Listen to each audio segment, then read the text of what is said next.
The day that it all happened just still seems like a surreal horror movie. It's the hardest thing to have to do is tell your children that their father's not around any longer. My husband suicided nearly 3 years ago. Mark had mental troubles and a medical condition. I never imagined that he was to that stage. I actually had no idea this was happening.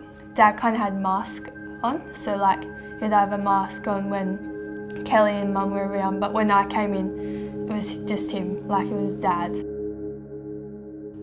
He'd push all these friends away. He didn't necessarily have like his best friend that he used to have to talk to, so that was probably one of the signs as well that, yeah, pushing everyone away and not necessarily like making himself alone. Mark became angry at really trivial things that would never have worried him before. He was becoming quite paranoid.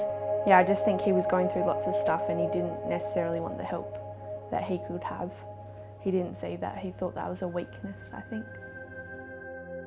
Country people are expected to be stoic and, you know, carry on regardless, and of course many of them do that, but that makes it more difficult for them when they do need help to actually be able to reach out for it, I think.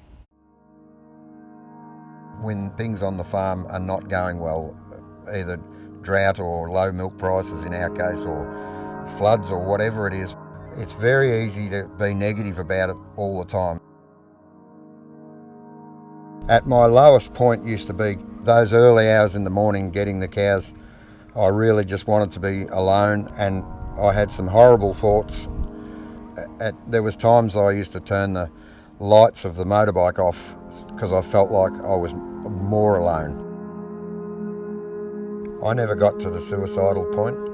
I did think about it quite seriously, and I made a pact with myself that I would never do it. If I ever felt like that I was getting to the point of, you know, those sort of thoughts were coming into my head, I'd just stop and say, hang on a minute, we've already decided we're not going to go here. In a moment of weakness or strength, I don't know which, I just found myself talking to someone about it one day. And I didn't plan to, I didn't want to, but it just came out. And I couldn't believe, while I was talking about it, how bad I felt about talking about it. And I also couldn't believe after I finished talking about it, how good it made me feel. The greatest way, I believe, to overcome suicide is communication. And particularly it's about men, because men are very successful suiciders. When we try to commit suicide, we do it. And so if men just look after their mates, you know, how you going, mate? You know, you're all right? Because that someone that's really low doesn't believe that anyone else knows that they're really low. And when someone just acknowledges that they know that they're low, it has a major impact on that person's life, and it may well turn the whole thing around. And whilst I'm in a really good place right now, I don't know whether that's going to last forever. And while I keep communicating about it, I've got a much bigger chance of staying in a good place.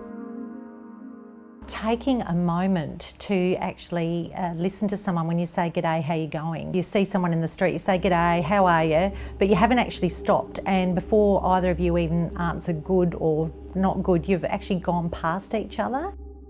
But taking a minute to be interested in people's lives can make a big difference to people feeling like they are valued and worthy of people's attention. I don't want anyone else to grow up without a dad. I don't want anyone else to go through what my family's gone through. I always ask, are you okay? Like, people might hate it, I'm always saying, are you okay? If you're going through it, just ask Bob down the street, are you okay?